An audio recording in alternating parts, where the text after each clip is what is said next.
Hey, what's going on, everybody? My name is Corey, better known as the C-Man, and I want to welcome you to another edition of the C-Man's Cinema Sitdown. Now, this is a movie I have been waiting to talk about for far too long, man, and that's mostly my own fault. I missed an early access screening at a drive-in in October. I thought the Friday the 13th release date would also include VOD, which it of course didn't, and now we finally land, after this past weekend, it's finally here. I finally watched it, and I gotta say, man, Christopher Landon, he's done it again. What are we talking about? Why don't you pull up a chair?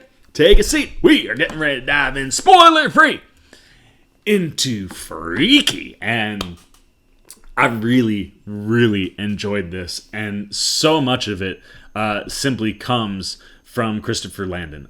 The dude, very much like Simon Pegg and Nick Frost, has found the perfect mixture and balance of his brand of comedy and legitimate horror movie making. Every time he steps out, Landon makes a legitimate slasher movie. Happy Death Day and Happy Death Day to You, two of my favorite horror movies from the last however long that stretch has been since the first one came out. But certainly in the last decade, two of my favorite straight up slasher flicks, and certainly some of my favorite horror comedy combos.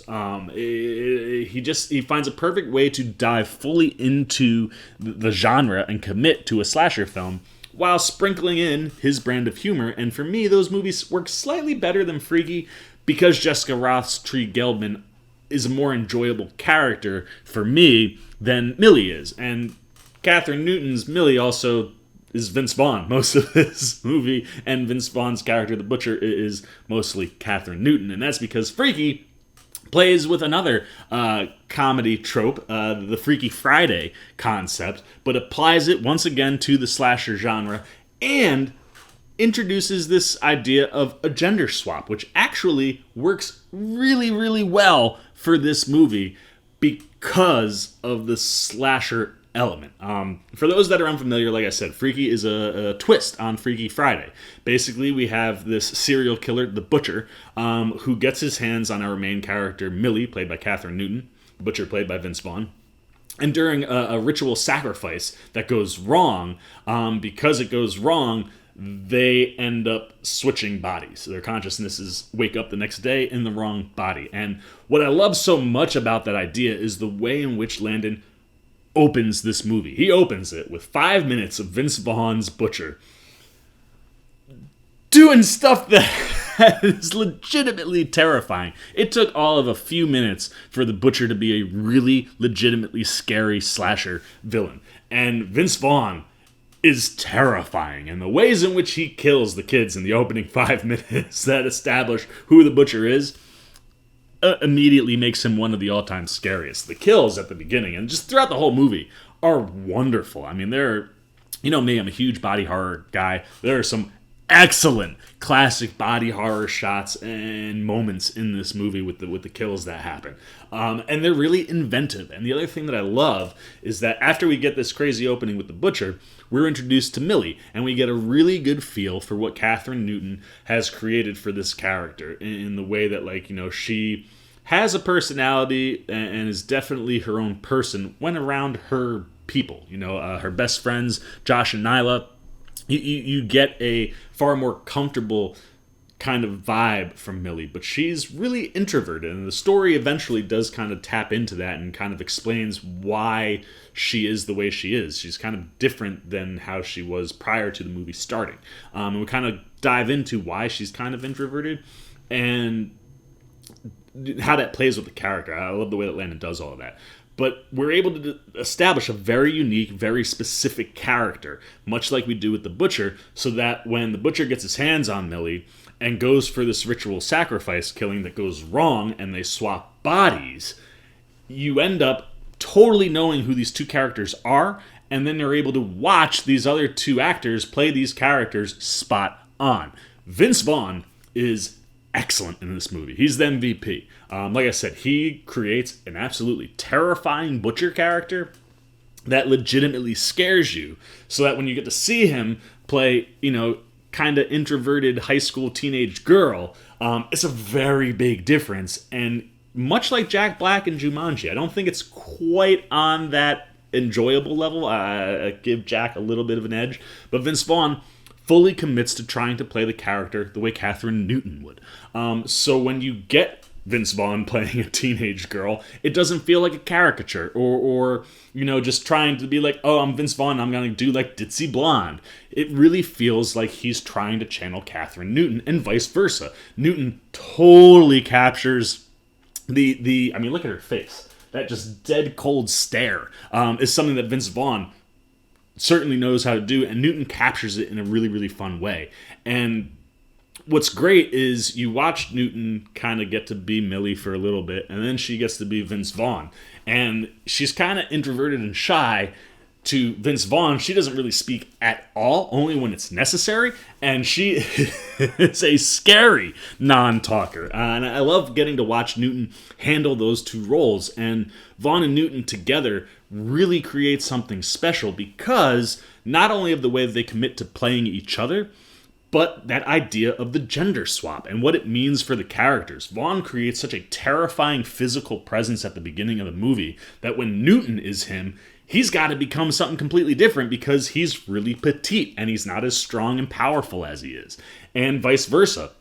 Newton's character, who's kind of this weak, shy girl, ends up in the body of like a 6'5" plus 200 plus pound man, and has all of a sudden all this strength and doesn't quite know. And watching how the two of them adapt to the new bodies is a lot of fun to watch the actors do. And that blending of comedy that Landon is able to bring in just from those two characters alone really sets up a fun and interesting slasher movie.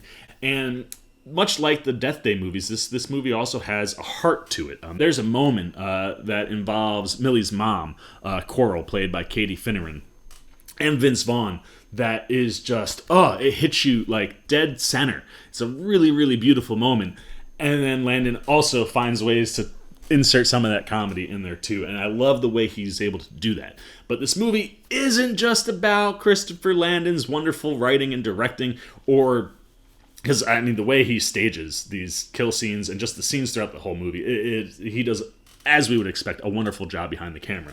And it's not just about Catherine Newton and Vince Vaughn. There's a really solid supporting cast there. And as I already mentioned, Katie Finneran, who plays Millie's mom, Coral, excellent job. She plays a really good mom, and the things that are going on that we learn about Millie's character also obviously play into the family dynamic that she has, and specifically things that play into elements of Coral's character. I really enjoyed watching and watching how that relationship evolves throughout the movie. Same with Millie's sister, Charlene, who's played by Dana Drory. She does. She plays one of the town's cops, and there is this like ability or want that she wants to like kind of like look out for Millie, but also at the same time, it's like get your shit together and like, as much as I'm gonna look out for you, like also what are you doing? Like I'm gonna be the first one to call you out on your BS, sort of. And I really like that coupled with what you get out of Finneran's performance with Millie's mom. But for me, the MVPs of the supporting cast go to Millie's best friends, Nyla and Josh, who were played by Celeste O'Connor and Misha Oshirovich.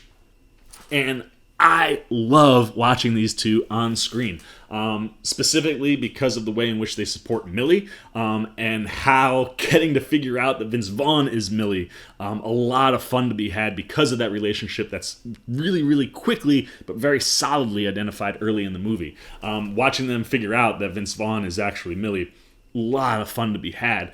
And because those characters are so identifiable as individuals, they work great on screen when they're together, when they're within the group context, and when they're off doing solo things. I just really like spending time with both of them, and specifically Josh. I think Misha Oshirovich just knocks this one out of the park and has an absolute ball with the things that he's given to do, and he has a little bit more than Celeste does, so he kind of stood out for me.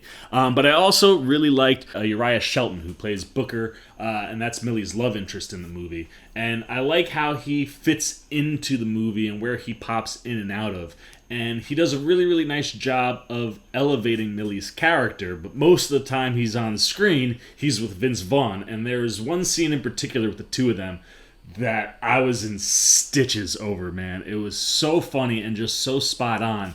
And then when you played that out later after the swap was back and you had Newton playing Millie again, I just really liked the way that Shelton meshed and felt naturally connected to Millie, not to the actors. So for me, Freaky doesn't quite get to the same place that the Happy Death Day movies do. I find them to be a little bit more entertaining. And like I said, so much of that has to do with Jessica Rothe.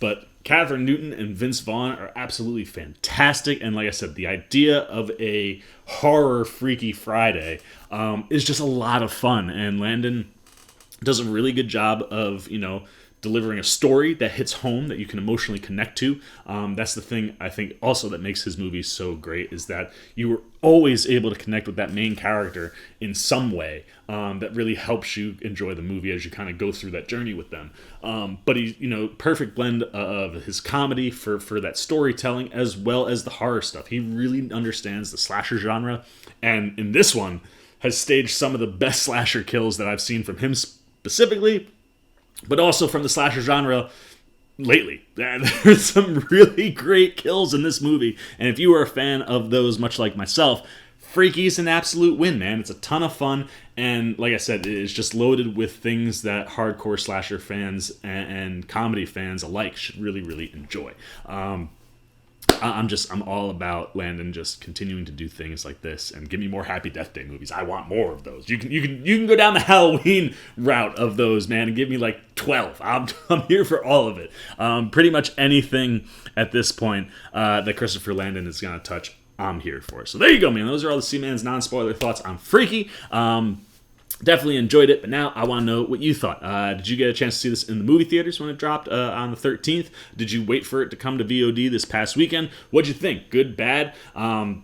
Did you like the way that Landon kind of plays with the Freaky Friday idea? Did you like the concept of the gender swap and how you apply that to a slasher film? Did you think it had a good mixture of real slasher stuff and comedy? Anything that was working, good, bad, or indifferent on Freaky, down below in the comments section. Look forward to talking to you down there. As always, if you enjoyed this video, please give me a thumbs up. And if you're new, you want to come hang out with the old Seaman anytime we're talking movies, TV, trailer reactions, you want to be here for all of it, you like what we're doing, show a little support if you haven't by jumping over there, hitting that subscribe button. You'll come join the Seamaniac Nation, and if you want those alerts, you can hit that little bell that follows that. And until next time, for the Seaman's Cinema, sit down. I'm the Seaman. I'm signing off. Please. Well, that's all live and breathe. You still here? Check out a video like this one or this one, and hit the subscribe button so you can get alerts and check out everything the Seaman's got at the Cinema Sit Down.